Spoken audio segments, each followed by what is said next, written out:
The Adal Sultanate, a Kingdom of Adal, was a medieval Muslim state located in the Horn of Africa, founded by Sabr ad-Din II after the fall of Sultanate of Ifat.It. It flourished from around 1415 to 1577. The state was established by the ancient Harla and Somali tribes. At its height, the polity controlled large parts of Somalia, Ethiopia, Djibouti and Eritrea. Name: the word Adal is a historical anglicization of the name of Adal, the ruler of the region in the 11th century. Adal's name in turn was derived from Adal of Arabic origin. In modern Ethiopia, Ossa region, which was the last seat of the Adal Sultanate, is still known as Adal. In modern Somalia, the Adal region takes its name from Adal. History. Establishment: Islam was introduced to the Horn region early on from the Arabian Peninsula, shortly after the Hijra. Zila's II Mihrab Masjid al-Qiblatain dates to about the 7th century, and is the oldest mosque in the city. In the late 9th century, al-Yaqubi wrote that Muslims were living along the northern Somali seaboard. He also mentioned that the Adal kingdom had its capital in the city, suggesting that the Adal Sultanate with Zila as its headquarters dates back to at least the 9th or 10th century.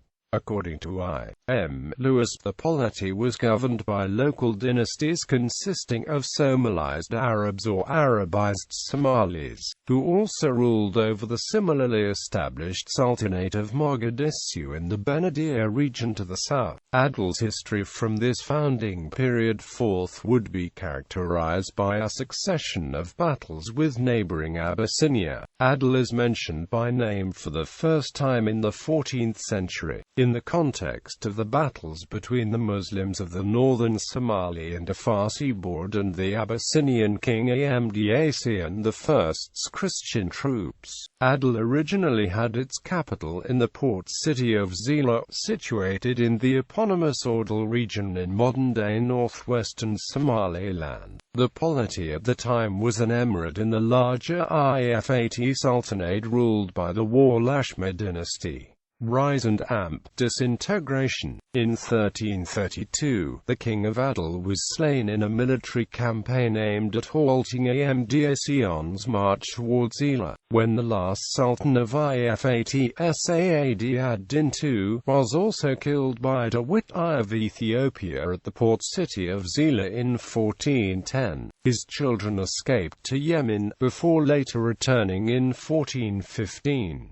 In the early 15th century, Adal's capital was moved further inland to the town of Dhaka, where Sabr ad-Din II, the eldest son of Saad ad-Din II, established a new Adal administration after his return from Yemen. During this period, Adal emerged as a center of Muslim resistance against the expanding Christian Abyssinian kingdom. After 1468, a new breed of rulers emerged on the Adal political scene. The dissidents opposed Warlashma rule owing to a treaty that Sultan Muhammad ibn Badli had signed with Emperor Baradamaryam of Ethiopia, wherein Badli agreed to submit yearly tribute. This was done to achieve peace in the region, though tribute was never sent. Adal's emirs, who administered the provinces, interpreted the agreement as a betrayal of their independence and a retreat from the polity's long-standing policy of resistance to Abyssinian incursions. The main leader of this opposition was the Emir of Zila, the Sultanate's richest province. As such, he was expected to pay the highest share of the annual tribute to be given to the Abyssinian emperor. Emir Lade Osman subsequently marched to Dhaka and seized power in 1471. However, Osman did not dismiss the Sultan from office, but instead gave him a ceremonial position while retaining the real power for himself. Adal now came under the leadership of a powerful emir who governed from the palace of a nominal sultan. Adalite armies under the leadership of rulers such as Sabr ad-Din II, Mansur ad-Din, Jamal ad-Din II, Shams ad-Din and General Mafut subsequently continued the struggle against Abyssinian expansionism. Emir Mafut, who would fight with successive emperors, caused the death of Emperor Naod in 1508, but he was in turn killed by the forces of Emperor Dawit II in 1517. After the death of Mafut, a civil war started for the office of highest emir of Adal.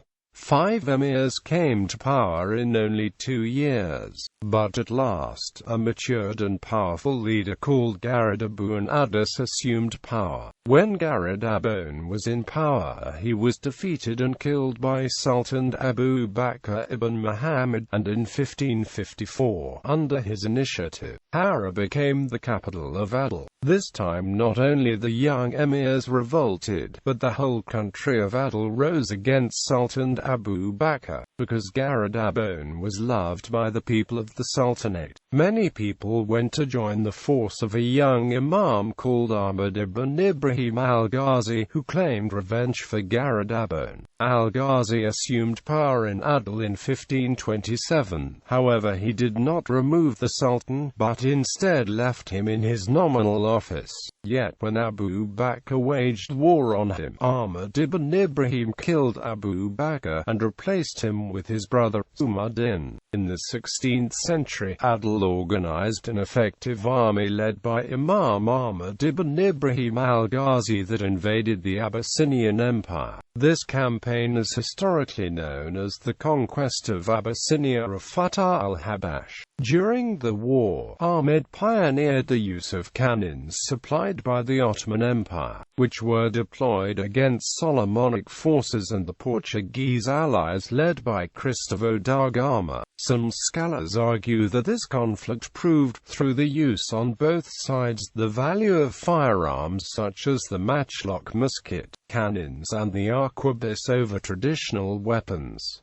After the death of Imam Ahmad, the Adal Sultanate lost most of its territory in Abyssinian lands. In 1550, Anwar ibn Mujahid assumed power after he killed Abyssinian Emperor Gelawdus. Due to constant Oromo raids, both Adal and Abyssinian rulers struggled to consolidate power outside of the realms. During the rule of Muhammad Jasser in 1577, he transferred the capital from Harra to Ossa. The Adal Sultanate subsequently ended due to infighting with the Afar tribes.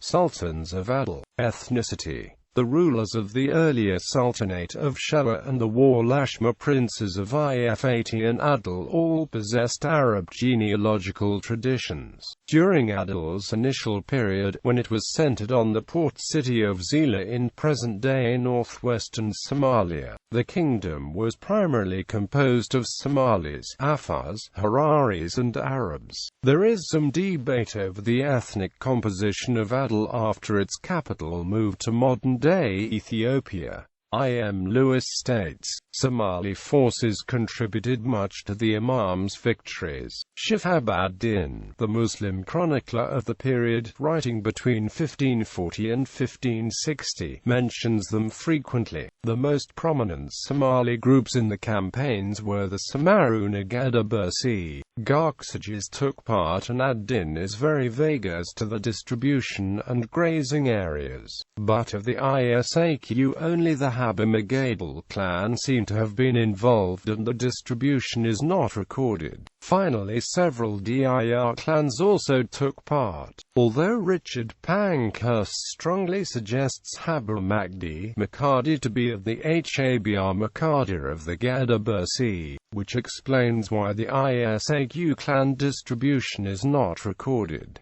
This finding is supported in the more recent Oxford History of Islam. The Sultanate of Adal, which emerged as the major Muslim principality from 1420 to 1560, seems to have recruited its military force mainly from among the Somalis.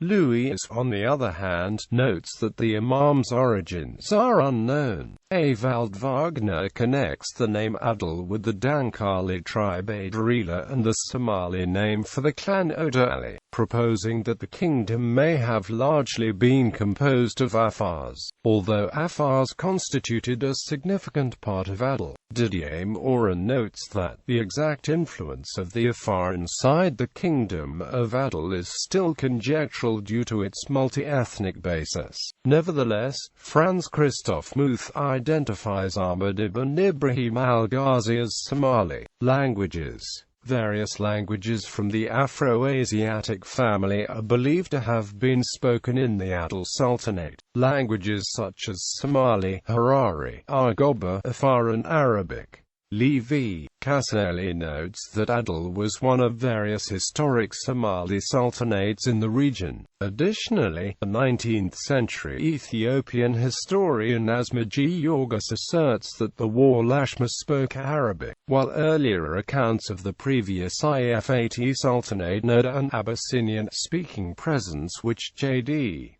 Fage suggests would mean Ethio-Semitic. Economy. During its existence, Adal had relations and engaged in trade with other polities in Northeast Africa, the Near East, Europe and South Asia. Many of the historic cities in the Horn of Africa such as Abyssinia and Berbera flourished under its reign with courtyard houses, mosques, shrines, walled enclosures and cisterns. Adal attained its peak in the 14th century, trading in slaves, ivory and other commodities with Abyssinia and kingdoms in Arabia through its chief port of Zila. The cities of the empire imported intricately colored glass bracelets and Chinese celadon for palace and home decoration. Military. The Adalite military was divided in several sections such as the infantry consisting of swordsmen, archers and lances that were commanded by various generals and lieutenants. These forces were complemented by a cavalry force and eventually later in the empire's history, by matchlock technology and cannons during the conquest of Abyssinia. The various divisions were symbolized with a distinct flag. The Adal soldiers donned elaborate helmets and steel armor made up of chain mail with overlapping tiers. The horsemen of Adal wore protective helmets that covered the entire face except for the eyes, and breastplates on the body, while they harnessed the horses in a similar fashion. In siege warfare, ladders were employed to scale buildings and other high positions such as hills and mountains. Abyssinian Adal conflict. In the mid-1520s, Imam Ahmad ibn Ibrahim al-Ghazi assumed control of Adal and launched a holy war against Christian Abyssinia, which was then under the leadership of Dawit II, supplied by the Ottoman Empire with firearms. Ahmad was able to defeat the Abyssinians at the Battle of Shibrakur in 1529 and seize control of the wealthy Ethiopian highlands, though the Abyssinians continued to resist from the highlands. In 1541, the Portuguese, who had vested interests in the Indian Ocean, sent aid to the Abyssinians in the form of 400 musketeers. Adal, in response, received 900 from the Ottomans. Imam Ahmad was initially successful against the Abyssinians while campaigning in the autumn of 1542, killing the Portuguese commander Cristavo da Gama in August that year. However, Portuguese musketry proved decisive in Adal's defeat at the Battle of Waina Daga, near Lake Tana, in February 1543, where Ahmad was killed in battle. The Abyssinians subsequently retook the Amhara plateau and recouped their losses against Adal. The Ottomans, who had their own troubles to deal with in the Mediterranean, were unable to help Ahmad's successes. When Adal collapsed in 1577, the seat of the Sultanate shifted from Hara to Ossa in the desert region of Afar and a new sultanate began. The Oromo expansion. After the conflict between Adal and Abyssinia had subsided, the conquest of the highland regions of Abyssinia and Adal by the Oromo ended in the the contraction of both powers and changed regional dynamics for centuries to come. In essence, what had happened is that the populations of the highlands had not ceased to exist as a result of the Gadar expansion, but were simply incorporated into a different socio-political system. Legacy. The Adal Sultanate left behind many structures and artifacts from its heyday. Numerous such historical edifices and items are found in the northwestern Adal province of Somaliland, as well as other parts of the Horn region where the polity held sway. Archaeological excavations in the late 19th century and early 20th century at over 14 sites in the vicinity of Barama in modern-day northwestern Somaliland unearthed, among other artifacts, silver coins identified as having been derived from Qaid Bey, the 18th Burji Mamluk Sultan of Egypt. Most of these finds are associated with the medieval Adal Sultanate. They were sent to the British Museum for preservation shortly after the discovery. In 1950, the British Somaliland Protectorate government commissioned an archaeological survey in 12 desert towns in present-day Somaliland, near the border with Ethiopia. According to the expedition team, the sites yielded the most salient evidence of late medieval period affluence. They contained ruins of what were evidently once large cities belonging to the Adal Sultanate. Three of the towns in particular, Abra, Gajesa and Ahmad, featured between 200 and 300 stone houses. The walls of certain sites still reportedly stood 18 meters high. Excavations in the area yielded 26 silver coins, unlike the copper pieces that were more common in polities below the Horn region. The earliest of these recovered coins had been minted by Sultan Barkuk, also of the Egyptian Burji dynasty, and the latest were again Sultan Qaid Bey issues.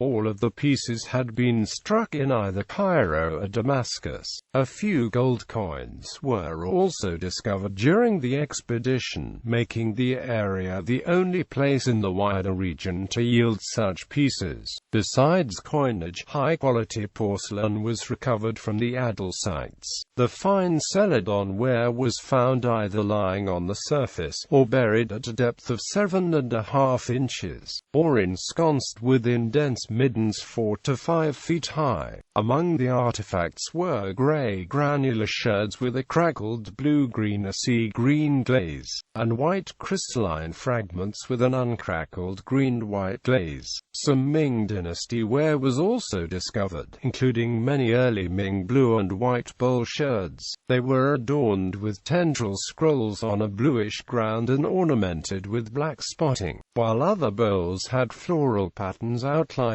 by grey or black-blue designs. Additionally, a few Ming red and white sherds were found, as well as white porcelain fragments with bluish highlights. The Adal sites appeared to reach an Indian Ocean terminus at the Saad-Ad-Din Islands, named for Sultan Saad-Ad-Din II of the Ifat Sultanate. Additionally, local tradition identifies the archaeological site of Tiya in central Ethiopia as Yegran Dingay in reference to Imam al-Ghazi. According to Jusom, who led archaeological work there, the site is relatively recent. It has been dated to between the 11th and 13th centuries CE. Tiyu contains a number of megalithic pillars, including anthropomorphic and non-anthropomorphic, non-phallic stelae. Flat in form, these structures are characterized by distinctive, elaborate decorations, among which are swords, a standing human figure with arms akimbo, and plant-like symbols.